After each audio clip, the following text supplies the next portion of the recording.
1984. There is famine in northern Ethiopia. Terrible images of suffering are on the world's television screens. Bob Geldof inspires rock stars and the population at large to compassion and generosity. Over $1 billion worth of international aid pours into Ethiopia to help save the starving. But the world didn't know the bitter truth behind the Ethiopian famine. And the issue was that the aid was turned against the people in Ethiopia at that time. The government tried to use the famine relief operation, the famine food, to resettle people from rebel-controlled areas. And they were not going voluntarily. They were being made to go. All of the things which have arrived have been used not for these people, but for the policy of the government. The West was basically supplying the bait. Nobody wanted to talk about this. People like me and others were regarded as terrific pains in the neck. What the world didn't know was that the Ethiopian leader, Mengistu, was using famine as a weapon of war. His Derg regime was fighting rebellions on 3 fronts. It was trying to starve the people into submission. And the aid operation was mainly working with the government, while a huge number of the starving people, perhaps most, were outside government control. They were in the rebel-held countryside. They could be reached by the government's warplanes, but not by the aid that was supposed to be saving them. And now the regime had started a ruthless new plan to strip the rebel areas of their population. Resettlement. I think I wrote at one point, you know, I will shake hands with the devil if I can get to the devil's victims and help them, you know, and that's it.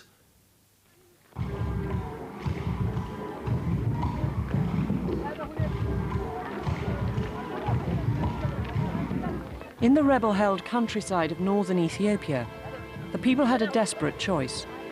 Either stay put, facing starvation or bombing, or go into the relief camps in town and risk forcible resettlement to the south. Instead, in an extraordinary mass migration, they marched, nearly 200,000 of them, for up to 80 days to neighboring Sudan. Because of the cruel murderous Derg, we had to leave our country. I left behind my family, my marriage, and we walked. People were shrieking and crying like birds. I thought we would end up dying and become fertilizer for the land of Sudan.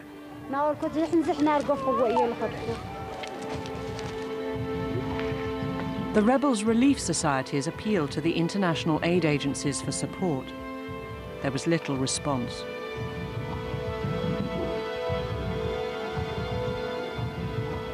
When the people arrived in Sudan, death rates soared. Massive, massive graveyards. It was the highest ever death rate in refugee camps at that time. And there's some stiff competition for those figures. I think it's clear the international community and UNHCR failed to meet the needs of these refugees. We certainly could have done more to limit the avoidable deaths. This was one of the operations and responses that had the highest sustained death rates in any refugee crisis that we've faced. Some 30,000 died in the flight, all told. They were from the wrong side of the lines, from the rebel-held areas in northern Ethiopia. A lot of people within the international community felt that if they gave too much attention to what was going on behind the lines, it could risk their operations in the government-held areas. The real tragedy of that was that in many ways it constituted the Mengistu government essentially holding them hostage. The Ethiopian regime was using the international aid operation to boost its military machine. For many supporters of relief aid, the politics of Ethiopia were ultimately not the issue. In the case of Ethiopia, I'm not being disingenuous, this was a thuggish regime. And quite clearly, it was to their benefit not only to have the world focus on them, never mind the aid regime, but also to be able to manipulate that aid to where they wanted it to go for political ends. Absolutely. And everyone knew that. The point is, you are either a humanitarian agency or you are not. If people are suffering, you go and help them. The slogan of the time was, "A starving child knows no politics." But to some critics, this apolitical approach was the main error. A starving child knows no politics. My retort, actually, was a starving child only knows politics. And that, in fact, the way that you can be the most apolitical in a highly charged political situation is to know intimately the politics. And you can walk the minefield. Otherwise, you're going to be setting off bombs every time you take a step. The government's resettlement program tested the idea that agencies could put the politics of Ethiopia to one side. Resettlement meant transporting, by force, hundreds of thousands of people from the north to the south of the country. Most agencies refused to work in the resettlement camps down south. One that did was Concern. We put very large inputs. Band-Aid supported us. The Canadian government supported us.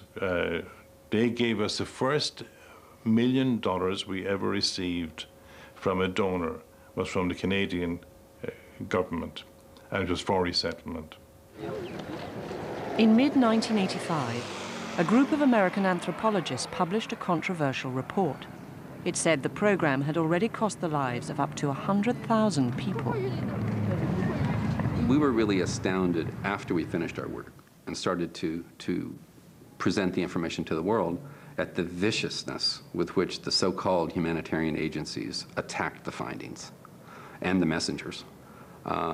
We were called immoral. We were called unscientific, unscholarly, whatever. They simply didn't want this information out there. Today, Father Finucane confirms the death toll. And I visited maybe 20 resettlement villages, or maybe more, and I realized there was a huge mortality rate. Probably in the first 6 months, as many as 100,000 people had died. But Concern didn't publicize the number of deaths at the time. If you go to the media or if you go vocally very, very, very strongly criticize, well, that is a certain, that is certainly going to mean you're going to be expelled. From the government's point of view, the main plus of the involvement of Band-Aid, Concern and others was that it gave resettlement a completely spurious respectability. We weren't really supporting the government policy. What we were doing was we were supporting the people who were the victims of government policy. And even up to today, we're often criticized. But I believe it was one of the best decisions we ever made.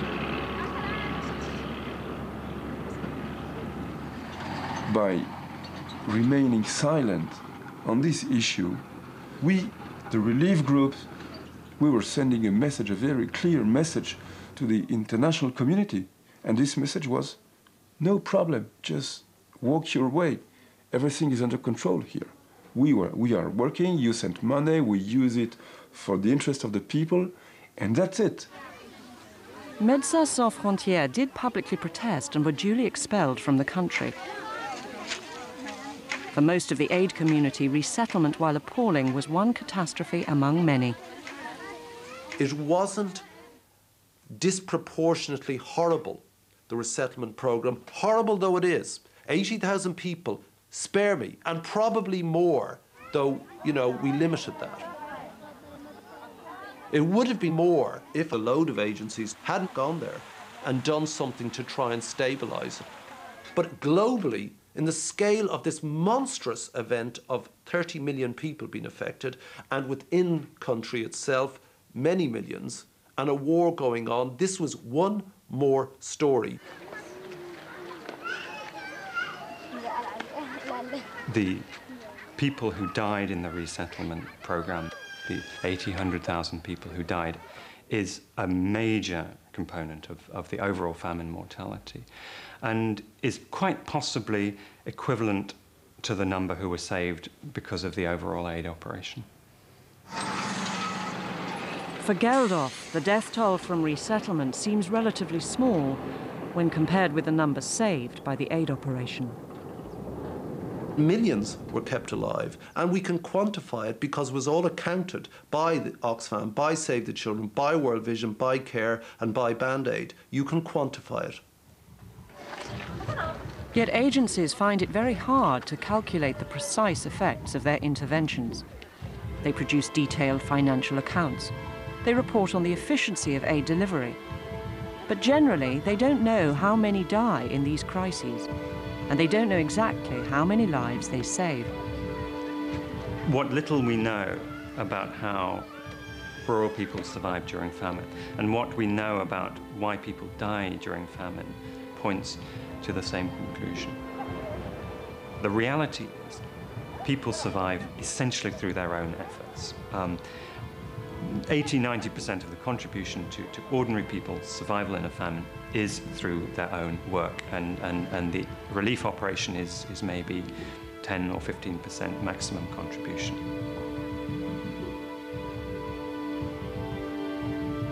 Deval argues that aid agency claims of death tolls and lives saved often rely on sketchy information and inaccurate local censuses.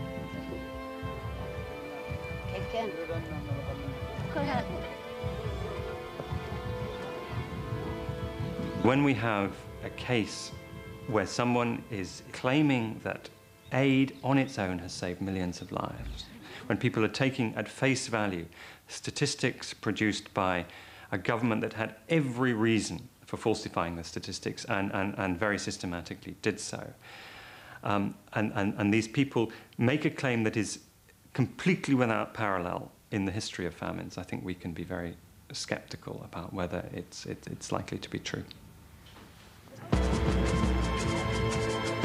The Ethiopian relief operation was seen as a success. As the Cold War ended and the world entered the 90s, the agencies grew in resources and influence. They were ready for new disasters.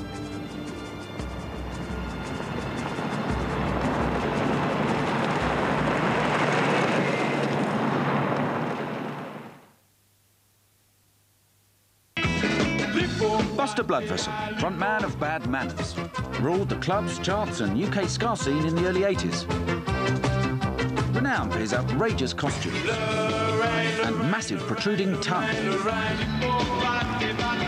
His wild antics led to a 10-year ban in Italy.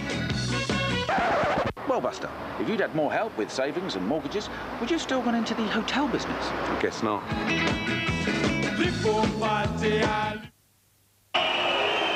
It's unbelievable. Round 10 and still not a punch thrown. If you make a promise, shouldn't you live up to it? Definitely. For example, if you're in e-commerce, your website may be sorted, but what about delivery? Huge disappointment. How will you satisfy 25 million households? Visit our website. Hello.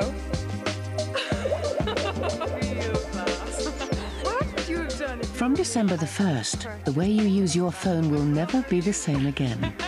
Because with BT Talk Together, local evening and weekend calls won't cost you a penny. You just pay an extra £5 a month on line rental. To find out more about BT Talk Together, phone now on 0800 05 5555. Connect the digital experience of DVD with Sony's latest picture and sound technology.